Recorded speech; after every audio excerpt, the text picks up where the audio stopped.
There we go. Tawag dito sa amin is speckled trout. Alright, let's go. Dahan-dahan lang naman. Simula kanina, pag uwi ko, dungis-dungis ko, galing akong work, then nag-fishing, and then umuwi, gumawa ng video. Napakasimple ng buhay ko dito sa US. Simpleng tao ako dito. So, dun sa mga simpleng tao dyan, kung gusto makapanood ng mga simpleng vlog na tulad nito, mag-subscribe na kayo. Ayun, aray ko. Grabe siya.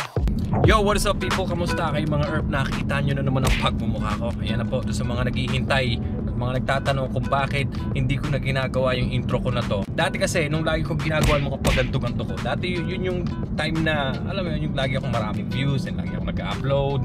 Hindi ako nag-daily vlogs, pero alam mo yun, parang weekly yata yung upload ko noon, and then parang naiba na yung era.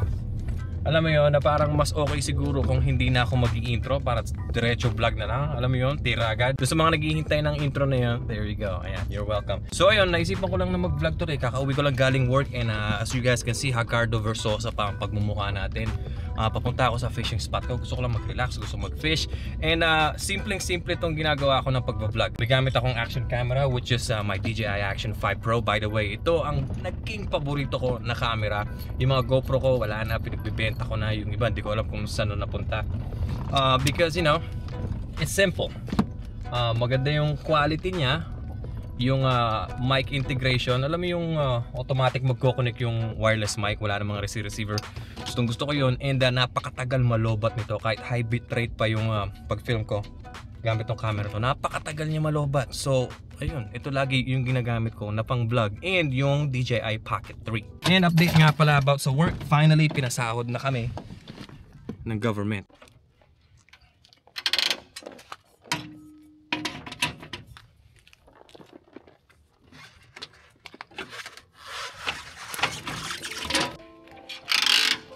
And kung napapansin nyo, medyo madungis ako. Kung di nyo alam, ang trabaho ko po is mechanic. Hindi auto mechanic, ibang klaseng mechanic. Ito yung dahilan kung bakit ayaw na ayaw ko ng winter or fall. Mag-aalas 5 pa lang, palubog na yung araw. Kaya nagpamadali tuloy ako. Alam mo yun, kulang yung oras ko makapaglaro. Alam mo yung stressful season siya. Alam mo yung parang nakasenti mode ka lagi. Kaya siguro yung mga OPA, dahil tama ba yun? OPA ba tawag sa mga yan? Laging malulungkot yung mga love story nila. Maybe dahil sa weather. Comment down below kung ganun din sa inyo, kung saan country ka man nakatira. Konti-konti na lang, wala na yung araw. Ito ba yan? Agoy! Agoy! Agoy!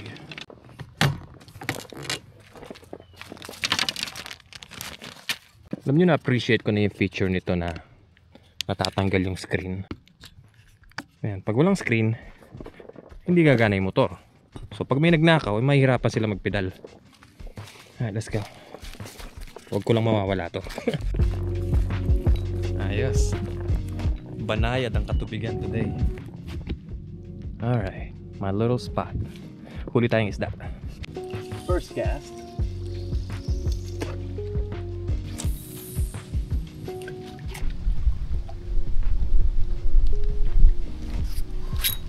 There we go.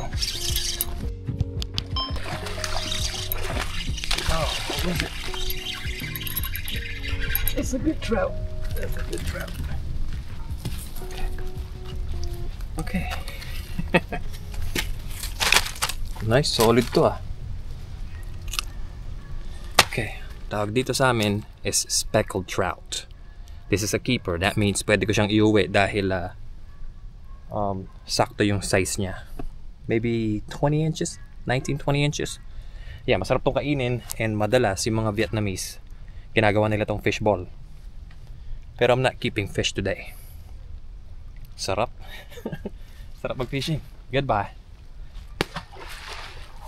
Agoy. Wala na yung araw, look. Oh, pawala na siya. And kung hindi nyo alam, yung isa kong DJI Action 5 is nasira. Kaya another one. What's this? Yung isa kong Action 5 is nasira. Gumagana pa siya, pero this little sea bass, you know, sea bass, gumagana pa siya, pero basag yung main screen niya. Nung nag-video ako nung isa sa mga bike ko, nalaglag siya. Ayun, so isa na lang. Actually, tatlo yan. Tatlo yung gamit ko. And then, sira yung isa. And then, nasira yung isa. Medyo malupit and harsh ako sa mga gamit ko. And I think kailangan kong baguhin yun. Kasi mahal ang mga camera eh. Ooh, I got one. I got one. What's this? Small little fish. Ayan, kung napapansin nyo, ngayon ko palang pinindot yung recording button. Pero kanina pa siya naka-record. Yan pa yung isa sa mga paborito kong feature nitong camera na to. Meron siyang tinatawag na pre-record. Oh yeah. Yung pre-record is, let's say, gusto ko mag-record ng mga moments lang na magaganda tulad nito. Pero ayokong gamitin yung, paano ba explain yun? So let's say, hold on. So pre-record is, nagre-record siya. Pero hindi niya sinesave sa SD card. And then pag pinindot ko na, what's this?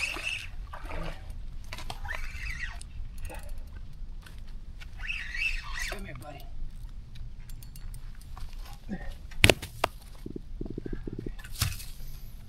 So, yung pre-record na feature nitong camera na to, nagre-record siya, pero hindi siya nagre-record unless pindutin mo yung record button. So, pag pinindot mo yung record button, mare-record niya kasama yung 1 minute or 30 seconds from the past. Para pag mag-edit na ako, hindi ako mahihirapang hanapin yung mga moment na tulad nito. Dahil, although naka-record siya, hindi siya nakasave. Ang nakasave lang is yung 1 minute from the past, tapos hanggang ngayon.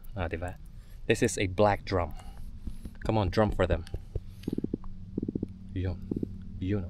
Itong isda na to, lumalaki to ng maybe kasing laki ko. And they make a drumming noise like kaya black drum ang tawag sa kanya kasi maitim, tapos they make drum sounds. Isa pa. Hey Siri, set an alarm for 5 minutes.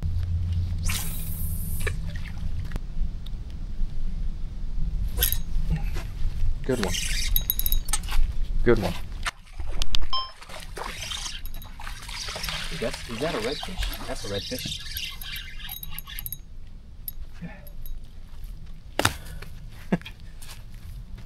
Redfish. Yung kanina, black drum. Ito naman, red drum. Okay. Here we go. Baka iuwi ko to. Gusto to na Cheryl. Kaya lang, well, wala akong bag. It'll be alright.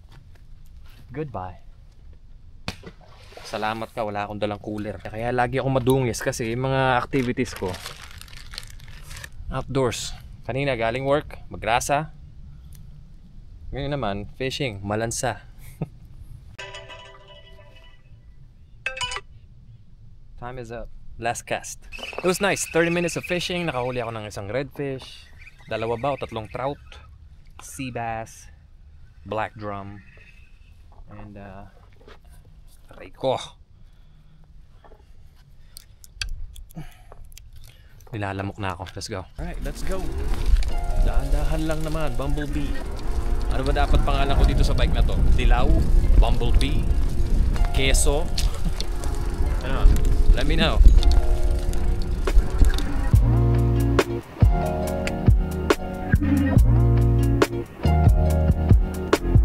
Alright, back at the house. Nakaligo na, nakakain na, hindi na amoy grasa, hindi na rin malansa.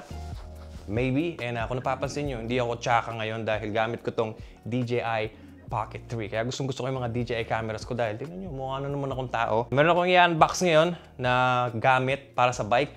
Pero bago yan, check this out. This is my DJI Osmo Action 5 Pro. Narabasag, tinawagan ko si DJI. Ang sabi nila, it'll take months for them to repair this.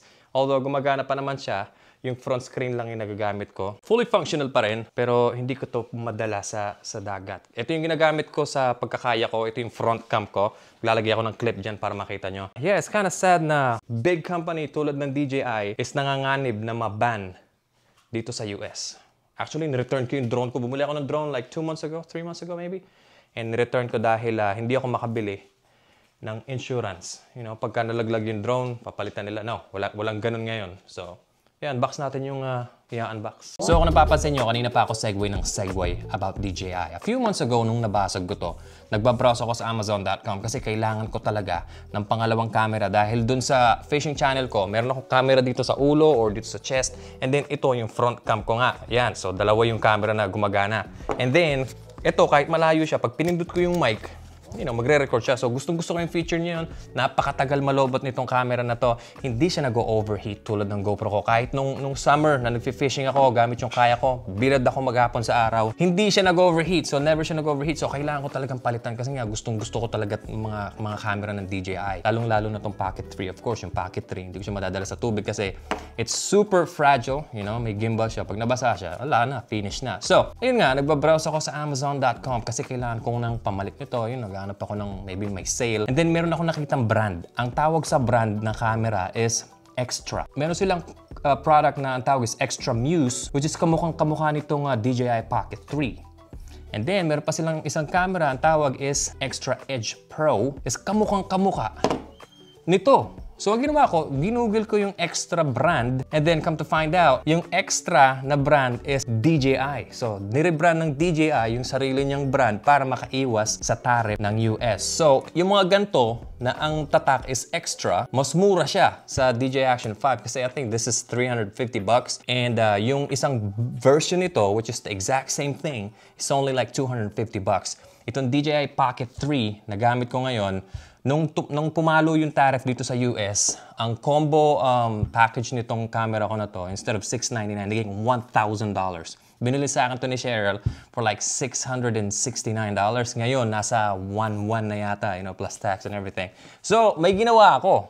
A few months ago, nakita ko yung camera, pumunta ako sa website nila. In-email ko sila ngayon. Sila talaga naman. In-email ko sila ngayon. And 2 months later, which is 3 weeks ago, nag-reply sila. Nangindesperado kasi ako because back then, Yi Camera Company and Insta360, pinadala nila ako ng mga camera and then, ayun, sumikat na yung mga brand, lalo na yung Insta360. Sikat na sila. Siyempre, di nila ako papadala ng camera dahil hindi naman ako nag-upload, hindi naman namusod tong channel na to. Pero, yung brand na Extra, they gave me a shot. So, magpapadala sila ng camera. Papadala sila ng Extra Muse, which is DJI Pocket 3, and magpapadala sila ng Extra Edge Pro, which is this one. So abangan nyo yung video na yon. It's gonna be English because, I need to, prove them that, hey, YouTube channel ko, kailangan nating umusad, kailangan natin tumaas, kailangan natin magwagi at marating ang 100,000 pieces. Kaya naman, i-unbox na natin. Hindi ito yun. Iba to. Na-chika ko lang. Ito yung, kung di kayo aware, meron akong cycling channel. Ayan, kaya meron akong mga gamit na ganito. This is from the company called Wheeltop. So kung may alam kayo sa mga bikes, Wheeltop, pinadala nila ako dati ng electronic derailleur. Kaya yung mountain bike ko, may electronic derailleur na siya. Ginawa ko yun ng review, nagustuhan nila yung review. So ayun, pinadala nila ako ng group set para sa road bike.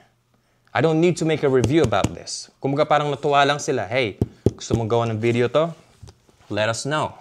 Kahit daw hindi ko gawa ng video, it's up to me. This is expensive. And because of my cycling channel, nagkakaroon ako ng mga e-bikes, mga gamit na ganito. And now, I'm so happy na itong channel na to is may nagsusupport na for me, it's a big company because DJ, I don't know, comment down below kung may alam kayo about it. But the brand Extra is, I think it's pretty much DJI. Kasi merong YouTube channel na tawag is The Verge. Binaklas-baklas niya yung Extra Muse, which is the DJI Pocket 3. And from the casing to the lens, everything, all the way to the motherboard, it's actually the exact copy. Well, not copy, but it's probably the exact same thing. Yeah, it's a big deal for me and thanks sa support nyo dahil sa views nyo, dahil sa paghihintay nyo, dahil na-jump pa rin kayo kahit gaano katagal ako walang in-upload. Nagkakaroon tayo ng mga companies na nagpapadala sa atin lang kung ano-ano. And kapag naka 100,000 pieces tayo, kailangan kong mag-giveaway. Napakadami kong laruan dito, why not? Diba? Dami kong pwedeng i-giveaway. What's this? So anyway, unbox muna natin to. Bali yun, abangan nyo na lang.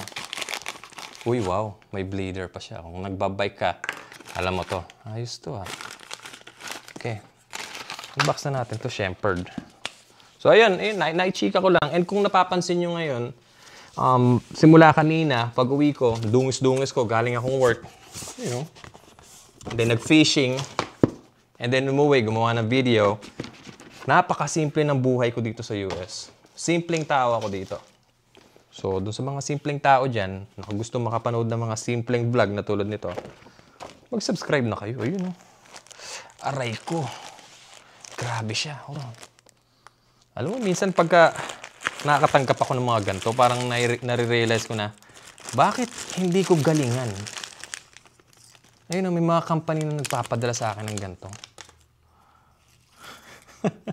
This is gonna be for my road bike. Abangan nyo na lang doon sa MC Cycles YouTube channel ko. And, maybe tapusin ko na. Hindi, pakita ko na sa inyo. Ayos na yan. Okay, so electronic siya. Electric group set. You know, yung shifter, dipindot lang.